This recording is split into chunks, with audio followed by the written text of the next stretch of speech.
Welcome to GrayPrimer, a weekly show that's mostly about miniatures. My name is Nick, I'm your host, and today is a good day to be unboxing miniatures from Citadel. It's the Baneblade.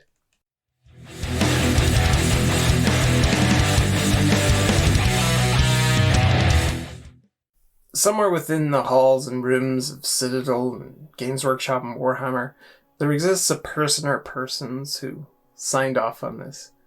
Developed it and designed it and greenlit its first run through the molds and all of those wonderful things. You're good people. Whatever else you do in this world, thank you for the Baneblade. And not just the Baneblade. Thank you for all of these variants, one of which you can build with every one of these wonderful boxes. You can have a Baneblade, a Banehammer, a Stormsword, a Shadowsword, a Banesword, a Doomhammer, a Stormlord, or a Hellhammer. It's entirely up to you. Or you could buy another 7 of these boxes and build one of each. Any day that involves building a tank is a good day in my books. And this is going to be a very good day. Back soon. I think one of the big shocks here is going to be the scale. This thing is just gargantuan. And look at this stubber over here as well. I don't even think that accurately gets across just how big this is. I mean, this box is just massive as well. Check out these details. Mighty Imperial Super-Heavy Battle Tank. It's just the scale of the weapons. It is just glorious. Let's have a look at this sprue. I can't wait any longer. Did I say sprue? Like it was the singular. Oh, that's a nice little detail there. Cool. Okay. Wow. This thing's like 4 or 5 inches deep, this box. Whoa. Wow. Okay.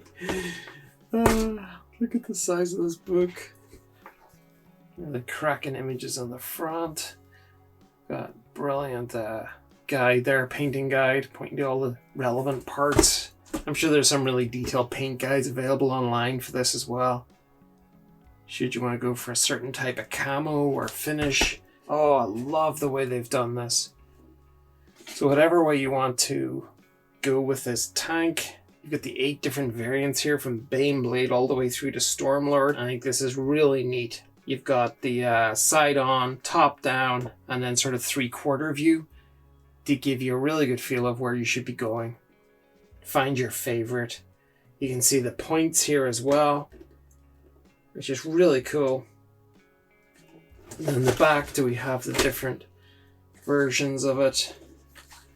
Okay, well we have the just listed as Baneblade, but then it does have separate listings for all of the different weapons. I think. No, it actually looks like it's just for the Baneblade layout.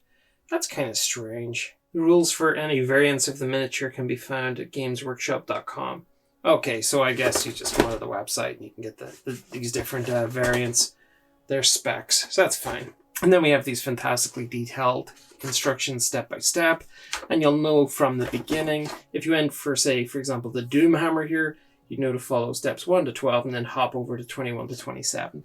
And then, like I've said in the past, put a post-it in over step number 3 and write the number 21 on it so that when you get to step 3, you know to do a hop, skip, and a jump there.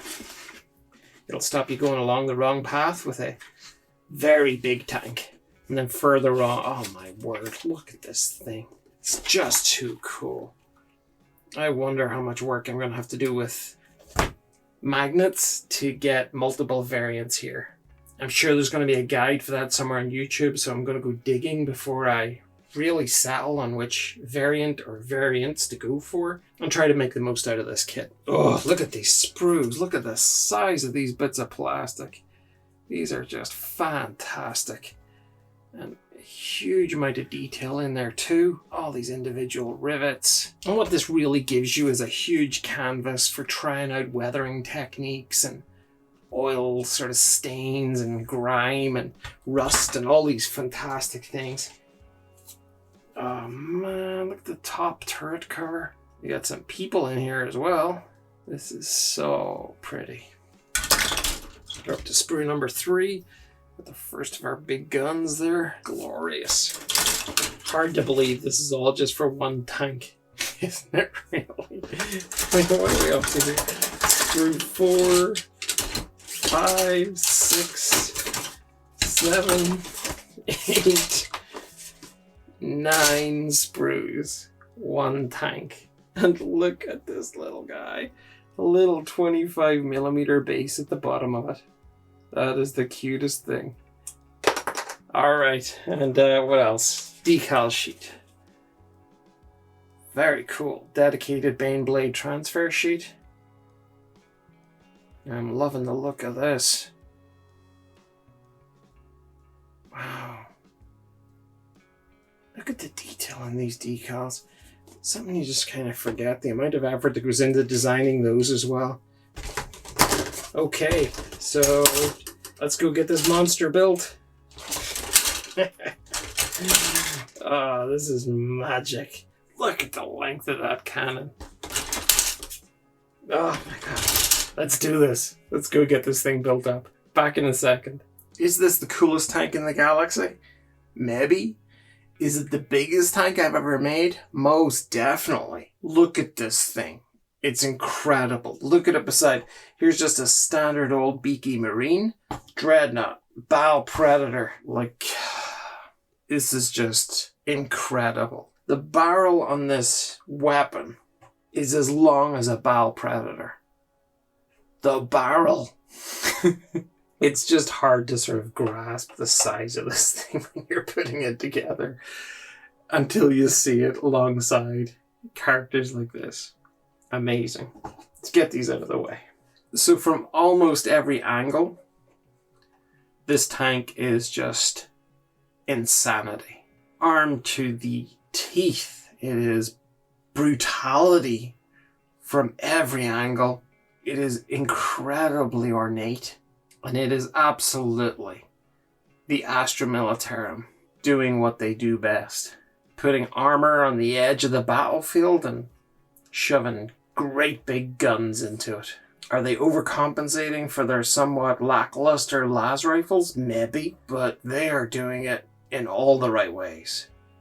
This thing is just armored insanity, and it is truly glorious. What was it like to build? It was okay. These sections here are built separately. The tracks, there's a lot of sort of different pieces to the tracks. These are individual components here as it goes around the band, front and back. It kind of felt flimsy, the whole construction of this, until this top plate went in, and then it felt incredibly robust. It was just like an instant change from being like, oh, this is going to snap, to like, boom, rock solid. And then you attach the two sides by building sort of the multi-part chassis here, and then these armored plates go over the top, pop the back in, turret on, and then you're sort of into all of the embellishments and extra weapons and bits and pieces here. So what did I do that's different to a normal tank here? So this variant is actually called the Shadowsword, and it comes equipped with this volcano cannon. Now, if you don't glue this, you can just pop the end off here, this bit here, and now this is more or less the Banesword equipped with the Quake cannon.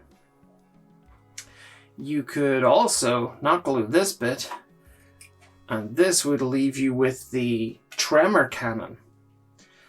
So, yeah, if you're doing this as sort of WYSIWYG, you could have 3 different options. Hey, you could have a battle with trying each of the weapons, see what works best for you. But that was kind of a nice touch, and I didn't really feel the need to put magnets into it because it's kind of a snug fit in here. I imagine when I put a layer of primer over this, that the fit is even going to be more snug. But it'll still be removable, so I can go to those 3 different variants in that weapon. So what did I do around it that was a little less common? This heavy stubber, this wasn't really supposed to be on this variant, but I just kind of like the look of it, sort of drooped over the side there. What else did I put on? There's another, I think this is a stubber coming out the side. So this plate, I think, was only supposed to be on the Banesword variant, but I kind of like the look of it again. Sort of poking out the side here, gave that extra sort of side-facing weapon. Because obviously this thing needs more weapons, but really I thought if this is going to be the main point of ingress into this tank, I thought, yeah, I'll put another weapon on this side, so to discourage people further from trying to approach, as if all of these barrels sticking out here wouldn't do that for you. So, as you can see, lots of weapons. These are pretty standard. These are very skinny viewing windows. Just here, you can just see it. And I thought that would be pretty handy for the crew inside to have a secure way of looking out, although that was not a standard piece to put on that part of the tank. I had a few more of those. Let me see if I can find another one. There's another one on the other side here. Oh yeah, the only other thing is kind of a small thing, which was I put the second aerial, the redundancy aerial here at the back. I kind of like the look of that. I like that this aerial here has ended up with a slight curve to it, which is fine. I mean, these would need to be flexible in the real world anyway. But some beautiful details all around here. I love this exhaust system. It almost looked like the organ pipes of the Adeptus Sororitas tank. I think it was called the Exorcist, is that right? But lovely detail throughout. Truly stunning. I'm glad I went with this variant, which had the fixed turret. And this does not rotate. This is not because I've glued it. It's just it's not designed to rotate. 6 out of the 8 variants have this, the non-rotating top. And then the remaining 2, which is the Hellhammer and the Baneblade, have the rotating turret. And that, of course, means you're left with an entire sprue that's not used. So a friend of mine actually used, I think he went with a Baneblade variant, so it meant he was left with this bit, and he actually used this as like a coastal defense cannon that he fitted to a piece of polystyrene, so it looks just incredible. But yeah, so you can get inventive with the bits that you're left over with here, and there are plenty. Coolest tank in the world? You know, I kind of think so. If I buy another one, I will probably go with this variant. As you can see, the fixed turret is actually placed to the front, so this would be up here, leaving a space at the back here, which is, as you can see here, a great area for troops to sort of stand in. And you've got weapons platform there as well. So that's probably the variant I'll go with the next time I get one of these. But this did everything I wanted it to, and I recommend it wholeheartedly. It's not without its mild inconveniences, though. I mean, you might get a bit of analysis paralysis. You look at the 8 different variants and wonder what way you're going to go.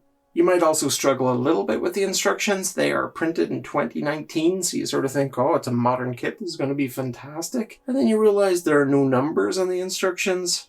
And you look at the sprue, and the sprue is not 2019. The sprue is 2007, so it's 12 years prior. So the lack of numbering on those slightly older sprues is a bit inconvenient by today's standards. I personally found it easy to get to all the parts that I needed pretty quickly. But just wanted to let you know that it may feel a little unusual if you've only known the very latest Games Workshop kits from like the last 5 years or so. This will feel a little strange. And the only other area of caution I would sort of say would be that these radio aerials are a little fragile and they do stick up quite a bit. So there's a high chance you're going to catch it with your hand at some point, or when you're sort of moving sprues around it, they'll probably snag on here at some point. So maybe leave those till the very end, or do what I do with my other tanks, is just replace them with a tiny, skinny piece of copper wire. Once it's gray sprayed, you never know the difference, and the copper wire will just bend and twist to your heart's content. But apart from those little things, this is just a monster tank. It is a ridiculous size. It's going to make everything else you field beside it seem so tiny and fragile. by comparison, and I think it's the coolest thing. The only thing you can compare this to are some of those super heavy tanks or the custom resin tanks that you get on Forge World, which are insanely expensive, you know, at least double the price of this, if not much more. And this is polystyrene, it's easy to work with, it isn't warped coming out of the sprue. It comes out of a sprue for a start, not just a plastic bag with a Forge World sticker on it. This is such an accessible, super heavy tank, and I can't recommend it highly enough. And I love that it's on the channel one day before Halloween, because this is an absolute monster of a thing. But that wraps it up for this episode. If you like this content, please like, share, and subscribe. I have a very special November coming up. It is going to be Necromunda all the way through. I'm going to have 2 unboxings every single week. So we'll start with Underhive on Friday and Dark Uprising on Saturday, launching an entire November dedicated to Necromunda, with much more to come. Until then, take care and happy Halloween.